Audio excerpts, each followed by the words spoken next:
Since the start of 2023, Nature Scott has been producing a series of case study films about peatland restoration work across Scotland.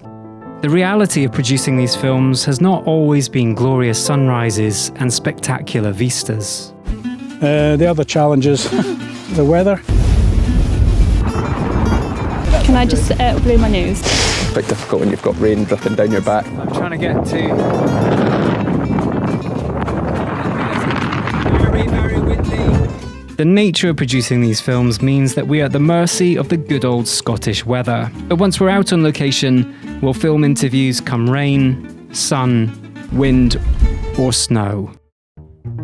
The most critical element of these case study films is probably the aerial footage. Using a drone is really the only way we can see the scale of the peatland restoration work that's been undertaken.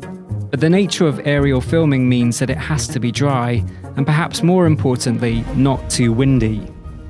Some of the more exposed and remote parts of Scotland we have filmed in have required multiple visits and careful studying of weather forecasts in advance.